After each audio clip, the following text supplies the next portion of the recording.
Pernah gak sih kalian ngerasa bahwa udah kerja keras banget, tapi hidup kita tuh stuck. Hidup kita tuh gak kemana-mana gitu. Kita ngelakuin rutinitas yang sama terus setiap harinya, tapi berharap keberuntungan, keajaiban turun dari langit. Dulu aku pernah mikir seperti itu. Berharap hasil yang luar biasa dengan effort yang biasa-biasa aja. Akhirnya ada coach yang menampar aku di pipi kiri, di pipi kanan. Kalau kamu mau hidup yang luar biasa, jangan rutin ngelakuin hal-hal yang biasa-biasa doang. Selama ini, kita terjebak di labirin overthinking. Kita mencemaskan masa depan, kita terus worrying tentang apa kata orang. Dan ada satu episode di podcast Suara Berkelas yang bagus banget menurut aku.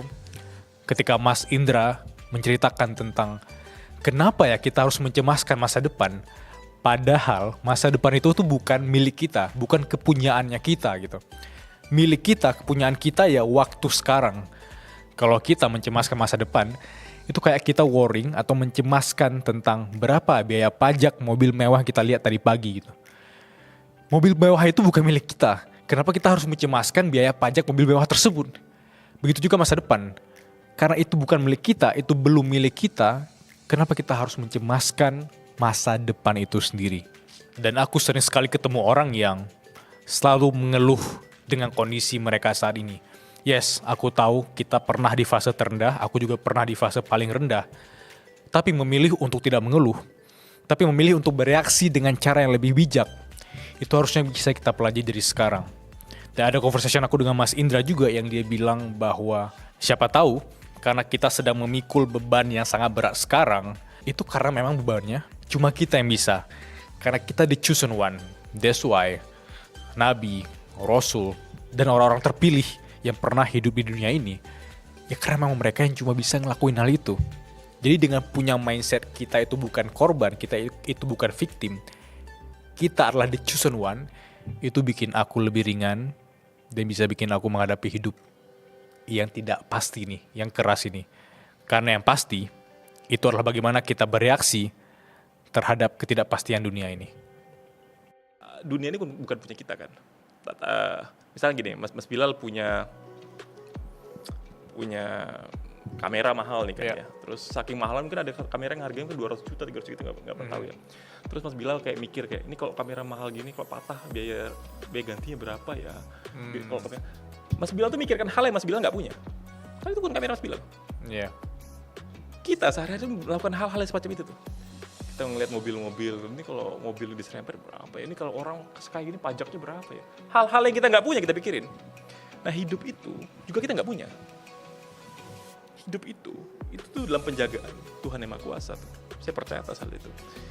Itu sama kayak kita memikirkan orang punya harta triliunan terus kita kayak ini gimana ya? Ngapain mikirin orang kita nggak punya?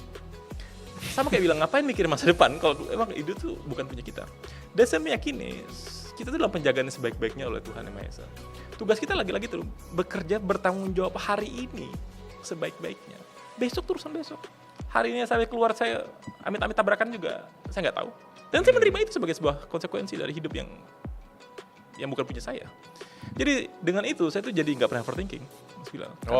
Karena hidup bukan punya saya. Sama seperti saya overthinking berapa ya pajak para miliarder itu atau triliun. Ngapain saya mikirkan hal yang bukan punya saya? Hidup pun bukan punya saya. Saya dikasih karunia untuk bisa hidup dan saya dikasih kelebihan dari kutip untuk bisa berpikir, menulis, membuat konten kreator dan segala macam. Just do my best. Selebihnya, ya besok urusan besok. Saya nggak tahu besok seperti apa. Dan dengan itu jadi saya nggak pernah overthinking. Karena saya tahu Tuhan saya pasti baik.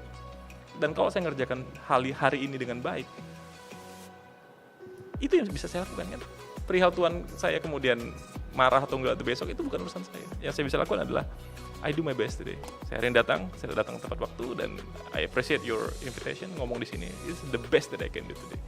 Habis ini ngapain saya nggak tahu. Makan siang kita.